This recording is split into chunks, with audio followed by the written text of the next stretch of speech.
রমজানে একটি নামাজের কথা বলবো, শত কষ্ট হলেও এই নামাজটা আপনি ছাড়বেন না, একবার হলেও এই নামাজটা আপনি পড়বেন।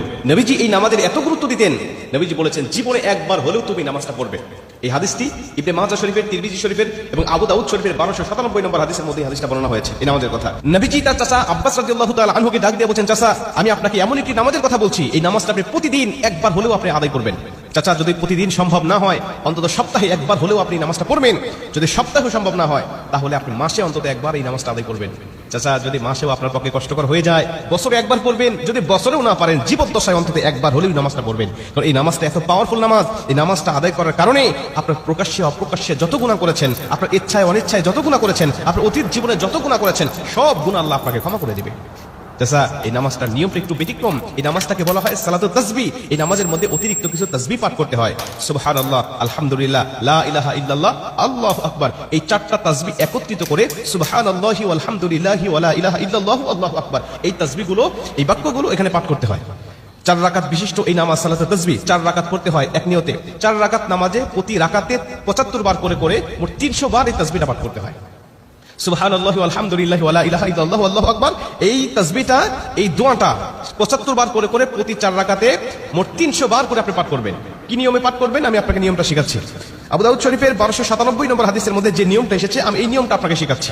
আমাদের সমাজে আরেক বেশ কিছু মানুষ বেশ কিছু নিয়ম বলে, কিন্তু আমি আপনাকে হাদিস থেকে সরাসরি নিয়মটা জানাচ্ছি। এটা আপনি রেকর্ড করে নেন, খাতা কলম থাকলে লিখে নেন। প্রয়োজনে এটা যত সোশ্যাল মিডিয়াতে যাবে, ফেসবুক ইউটিউবে যাবে, এটা আপনি সেভ করে নিজ আইডিতে শেয়ার করে রেখে দিবেন, যাতে আপনিও শিখতে পারেন, অন্য মানুষকে শেখাতে পারেন। আপনার শেখানোর কারণে কেউ যদি নামাজটা আদায় করতে পারে, ও যে সওয়াব অর্জন করবে, সওয়াবের একটা অংশ আল্লাহ আপনার আমলনামায় দান করবে।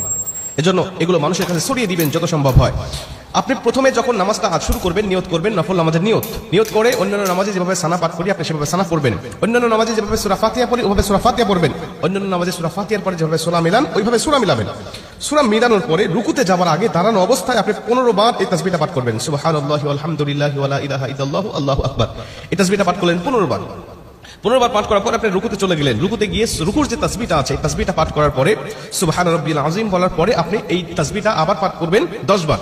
সুবহানাল্লাহি ওয়াল হামদুলিল্লাহি ওয়া লা ইলাহা ইল্লাল্লাহু আল্লাহু আকবার। এই 15 বার আর 10 বার 25 বার। এরপরে আপনি রুকু থেকে উঠে দাঁড়ালেন, দাঁড়ানোর অবস্থায় আপনি আবারও 10 বার পাঠ করবেন। তাহলে হলো 10 আর 25 35 বার।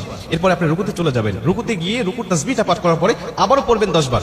এই হলো 35 আর 10 45 বার। এরপরে আপনি রুকু থেকে আবার উঠে বসে পড়লেন। বসার পরে আপনি আবার পড়বেন 10 বার। 45 আর 10 55 বার। এরপরে আপনি আবার রুকুতে চলে যাবেন। রুকুতে গিয়ে রুকুর তাসবিহ পাঠ করার পরে আবার পড়বেন 10 বার। এই হলো 10 আর 55 65 বার। এরপরে রুকু থেকে যখন উঠবেন, উঠে প্রথম রাকাতে আপনাকে দাঁড়াতে হবে।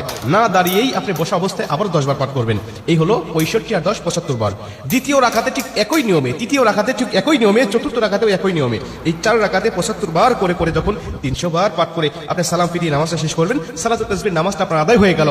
এই নামাজ শেষ করে আল্লাহ পাকের কাছে আপনি দোয়া করবেন, যেভাবে ইচ্ছা চাইবেন আল্লাহ পাক আপনার দোয়াটাকে কবুল করে নেবে। আমরা দেখেছি বেশ কিছু পিকচারের মধ্যে, বেশ কিছু জায়গায়, বেশ কিছু লেখায় আপনি এই নিয়মটা বর্ণনা করার পাশাপাশি একটু ব্যতিক্রম বর্ণনা করা হয়েছে, যে শেষ রাকাতে সিজদা থেকে উঠে বসে না পড়ে রুকুতে যাওয়ার আগেই মোট 25 বার পড়তে হবে। অর্থাৎ রুকুতে যাওয়ার আগে 10 বার আর সানা পড়ার পরে 15 বার। এই নিয়মটা বর্ণনা করা আছে। কিন্তু হাদিস শরীফের মধ্যে আমি যেটা বললাম এই নিয়মটা বর্ণনা করা আছে। অতএব এই নিয়মে যদি আপনি নামাজটা আদায় করেন, আশা করা যায় আপনার নামাজটা কবুল হয়ে যাবে।